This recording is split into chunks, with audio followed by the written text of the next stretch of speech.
Más textos disponibles en Simba. Tirese después de usar.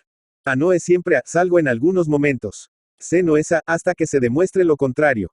B coincide siempre con A y con C. Este es el cuento, un imposible lógico. Recuerden, A no es no, A. Si C no es A, B igual a no puede coincidir con C, B no puede ser más que B. Y, sin embargo, uno puede ilustrar el cuento anterior a fin de que la lógica clásica, tan clásica, como la trireme, medite largamente. Imaginen el buen hombre que se casó a los 28 años, justo en cuanto tuvo apañadito lo porvenir. De eso, por supuesto, hace ya otro 20. Procedente de un pueblo urbano, sus alternativas estaban entre la industria y los servicios. En la industria, jamás hubiese llegado a gerente, ni siquiera a segundo contable. Y eso lo sabía él. En la industria no se asciende, casi nunca, a las oficinas desde las máquinas. El siervo del acero, como recompensa, cambia de aparato y su escala va desde los más simples e incómodos, casi manuales, a los automáticos y semi-perfectos artilugios que solo por compromiso tienen a un hombre delante. Después se interrumpe el escalafón. Y, sin máquina ya, uno se convierte en encargado, jefe de sección, de taller o capataz. No más. No queda, por cierto, el tiempo suficiente.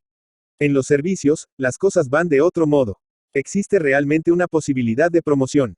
Existe un escalafón más o menos rígido y esta es la tabla de naufrago de muchos que, en otras condiciones, hubiesen sido devorados por la máquina. Y el buen hombre, que no por eso era tonto, eligió su destino a los 15 años, la banca. Y fue botones bastante tiempo mientras estudiaba, noche a noche, contabilidad, intereses y balances. Así ascendió un peldaño, otro después y pronto estuvo tras una ventanilla. Se casó, eran sus 28 años, y, robándole noches a su mujer y días al descanso, estudio y progreso. Progreso y estudio, cuestión de reciprocidad y exigencias. Este señor es a todos los días, a sus 48 años, desde las 8 de la mañana hasta las 5 de la tarde, ya sin horas extra. Después se le terminaba la obligación y la fatiga le escarmienta lo bastante como para no seguir pensando hasta el momento de acostarse. Sube en coche hasta su casa. Besa a su mujer sin verla. Se olvida de cumpleaños y aniversarios. Cree en el progreso y en la diferencia de clases. Él, por ejemplo, es un self-made man que, traducido a nuestra circunstancia, quiere decir, hombre que lleva muchos años haciendo el juego a otros, para bien o para mal. Es liberal, puesto que sabe que existen protestantes y budistas y hasta comunistas, aunque no comprende cómo hay gente que puede vivir de forma tan diferente a la suya. No es conservador, pues cambia de coche cada 4 años, pero suele decir que lo importante es la seguridad y que su trabajo exige muchos sacrificios.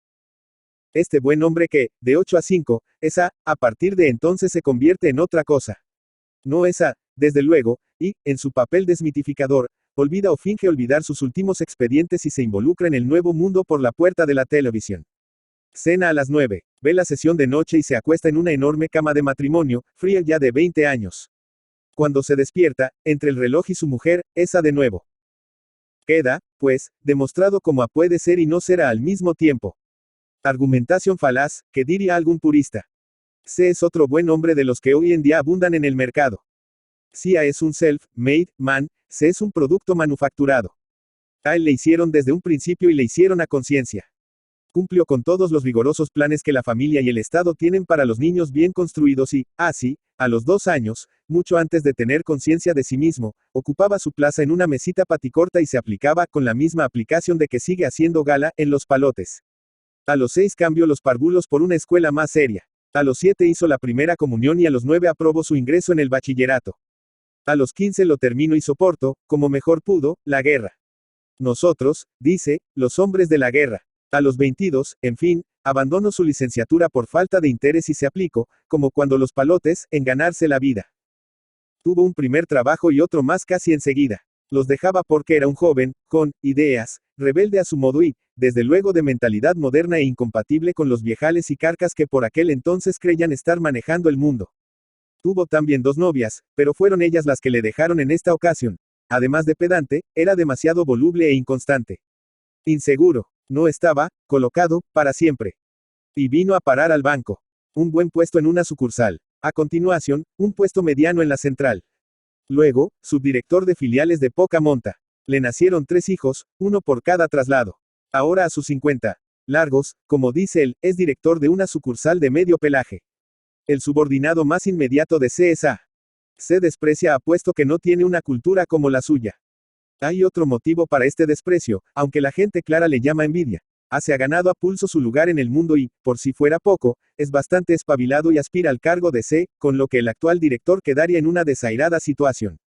C, sin embargo, es siempre C, al contrario de A. Lo es mientras se cepilla los dientes. Lo es cuando paga la cuenta del restaurante dominguero. Lo es desde que se pone los calcetines hasta que le dobla el sueño, porque C, al ser, todo un señor, lleva las apariencias hasta el límite permitido por la ley. Gasta, por ejemplo, coche de un modelo más caro que el de A, fuma cigarrillos más especiales y caros que los de A, mira dentro de un televisor más moderno que el de A, y regala a su mujer pieles de más categoría que las que A le da a su mujer.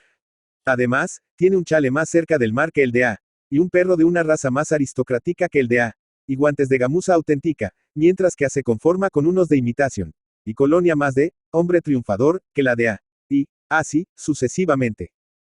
En cualquier caso, A es la medida de la prosperidad de C mientras la ostentación de C esté por encima de la de A, las cosas seguirán en su sitio y A dejará de serlo al terminar la oficina, mientras que C se obstinará en su papel, rol, se dice ahora, hasta en sueños.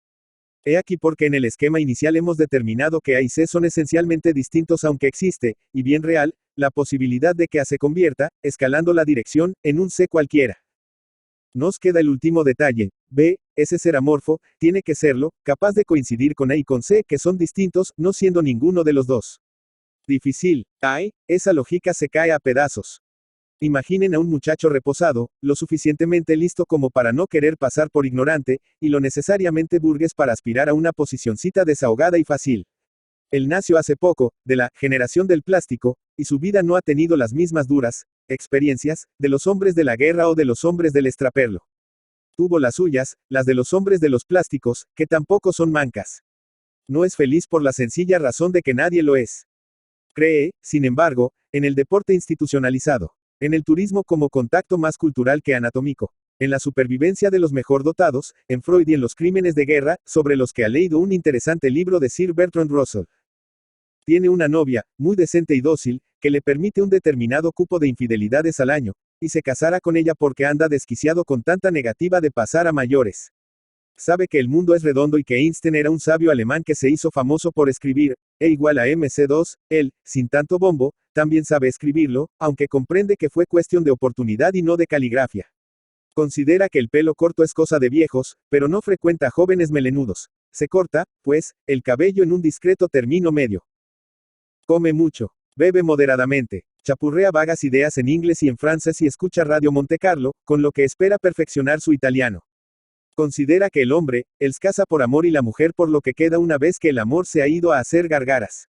Estudia revolucionarios métodos para educar a sus hijos futuros y, los domingos por la tarde, gusta de ver el partido de fútbol televisado. Antes, cuando su noviazgo era más reciente, prefería irse al cine, pero los gustos, como los automóviles y los cocineros, cambian constantemente. Es un chico instruido. Estudió todos y cada uno de los escalones de la enseñanza primaria y, en la secundaria, se tituló como bachiller elemental. Fue entonces, con su primer título curvado en las manos, cuando empezó a codiciar el mundo y deseó vivir su vida.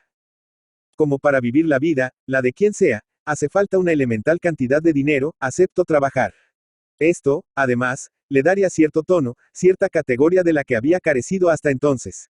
Por si fuera poco, su título le permitiría trabajar, de corbata, su gran aspiración en el tiempo en que los ingenieros no suelen desdeñar el mono. Y laborando como un castor se compraría su primer automóvil junto con las primeras prostitutas. O, la experiencia. Y, además, alcanzaría la envidiable posición de colocado. Resolvería, en suma, su vida. Y trabajo. B es ahora una especie de secretario en la banca, a las órdenes directas de C y de A procura llegar antes que ellos todas las mañanas para que, al darles los buenos días, reparen en él y consideren cómo cumple. Siempre que fuma en presencia de alguno de los otros dos, les invita a su tabaco rubio y aromático a sabiendas de que se lo rechazan invariablemente. Pero, con este gesto, les obliga a fumar y entonces, con golpe triunfal, enciende su mechero moderno y pulido, y sirve fuego del mismo modo que los antiguos, en las ventas, servían vino.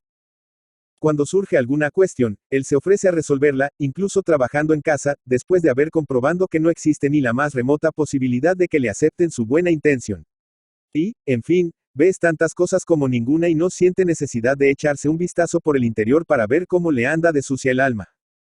En estas circunstancias, B tiene siempre la opinión de C y admite pensar del mismo modo. Incluso llega a creérselo el mismo y, a la salida, su empaque es digno de admiración.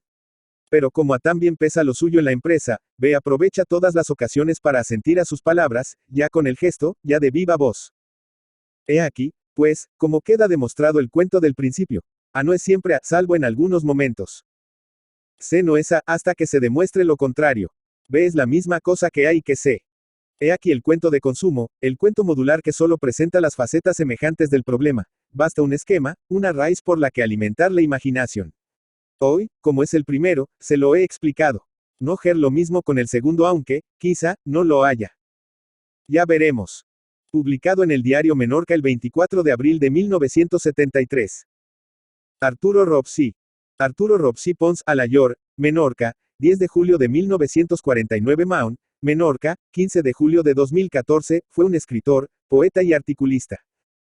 Durante sus años de juventud publicó relatos de forma continuada en la prensa local, especialmente en el diario Menorca, labor que compaginó con la coordinación de una sección en el mismo periódico en el que se publicaban cuentos de autores noveles. Conocido polemista, colaboró también de forma regular con prensa escrita de ámbito nacional, como El Alcázar, y, tras la desaparición de este, en La Nación, así como en revistas y publicaciones como Cuadernos de Humor, Razón Española, Altar Mayor, y la revista de la Fundación Francisco Franco. Cultivó la amistad de otros escritores e intelectuales ideológicamente afines, como Fernando Vizcaíno Casas, Ángel Palomino, Marcelo Arroita, Jáuregui, Juan Luis Calleja y el poeta Alfonso López Gradoli. Su obra literaria, tanto en verso como en prosa, en el ámbito de la ficción o el ensayo, es inseparable de su pensamiento político, ya que se consideró durante toda su vida falangista. Su activismo político y militancia, así como la marca indeleble de estos en su obra, marcaron su exclusión de los circuitos comerciales editoriales, si bien no acabaron con su determinación a escribir y ser leído. Autoeditó buena parte de su obra y fue pionero en la distribución en formato digital de sus escritos, primero en forma de discos enviados por vía postal, posteriormente a través de una BBS propia y, con el advenimiento de Internet, a través de distintos blogs y colaboraciones con medios digitales.